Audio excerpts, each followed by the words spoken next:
ভাত নাই। তোমরা ভাত খাচ্ছ, আমি খাবো না? আমার কষ্টে উপার্জন করা টাকার ভাত আমি নষ্ট করতে চাই না। বাবা প্লেটটা দেন, তোকে ভাত দিচ্ছি। খাবো। তুমি ভুলে যেও না এই সংসার এখনো আমার কথায় চলে। তুমি যদি ওকে ভাত দাও তাহলে ওর মতো তোমাকে ওই বাড়িতে না খেয়ে থাকতে হবে। বলবো একটা সিগারেট দেন। সিগারেট নাই? তাহলে এক কাপ চা দেন। চাও নাই? একটা টেনশন দাও। আমি তোমার কাছে সিগারেট ছিলাম, তুমি আমার বলে সিগারেট নেই। সিগারেট বাকিতে বেশি না, আগের টাকা রয়েছে। বাইকের চাবিটা দে না, একটু মোর সাথে দেখা করে আসি। সিগারেট খাবি? চা খা, প্রয়োজন অন্য কিছু খাবো। আমার চাবি চাইস না, আমার কাজ আছে। চাবি লাগবে না, একটু এদিকে আয় না। আমি 5,000 টাকা দিতে পারবি?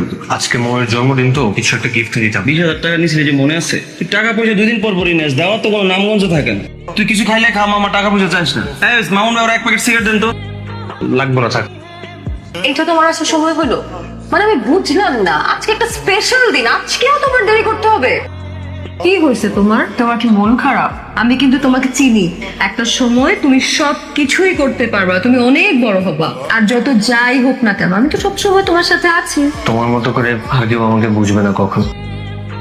খেয়ে নে বাবা। আমি তো বেকার, আমার তো এমনিতে খাওয়ার অধিকার নেই। যেদিন নিজের টাকা ইনকাম করতে পারবো, নিজের টাকায় তোমাদের সবাইকে খাওয়াইতে পারবো, সেদিন এই বাড়িতে আমি খাবো। তার আগে একটা দানাও আমি খাবো। দেখিস একদিন তুই বড় কিছু করতে পারবি। তোমার কেন বললাম পরে খাবার দিবা? পোলার জন্য দরদ উতলায়া পড়ে না। তোমার আমি একটা ব্যবস্থা করতেছি। আরে তোর কি লজ্জা শরম কিচ্ছু নাই? এই বুড়া বাপের ঘরে বুড়া বাপের ঘাড়ে বসে যে খাস, একটু লজ্জা করে না?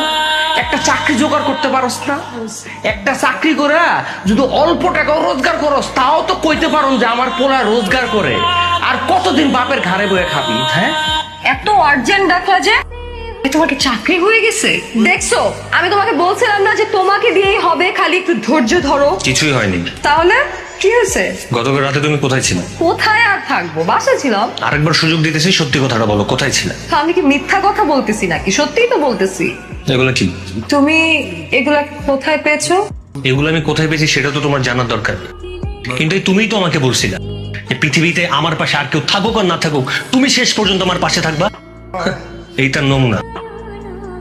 রাকিব, তুমি আমাকে ভুল বুঝতেছো। আমি তোর ভুল বুঝে বুঝে তুই তোর কাছে রাখ। আমার বন্ধু বান্ধব আমার আগেই বলছিল তোর মতো একটা থার্ড ক্লাস মেয়ের সাথে প্রেম না করতে। আমি তো শুনি নাই সবকিছুর বিপরীতে যে আমি তোর সাথে প্রেম করছি, আর তুই আমারে কি দিছস? এইটা নমুনা। অনেক হয়েছে, অনেকক্ষণ ধরে বলতেছো। আমারও কিন্তু এতদিন ধরে অনেক কিছু বলার ছিল, আমি কিন্তু কিছু বলি নাই। এই বয়ফ্রেন্ড হিসেবে তুমি আমার জন্য কি করছো? হ্যাঁ, জীবনে কোনো একটা গিফট কিনে দিছো? সেটা তো দিতে পারো নাই। করছোটা কি? পার্কে বাদাম খাওয়াইলে আর ফুচকা খাওয়াইলে বয়ফ্রেন্ড হয়ে যায়? শোনো, বয়ফ্রেন্ড হওয়ার কোনো যোগ্য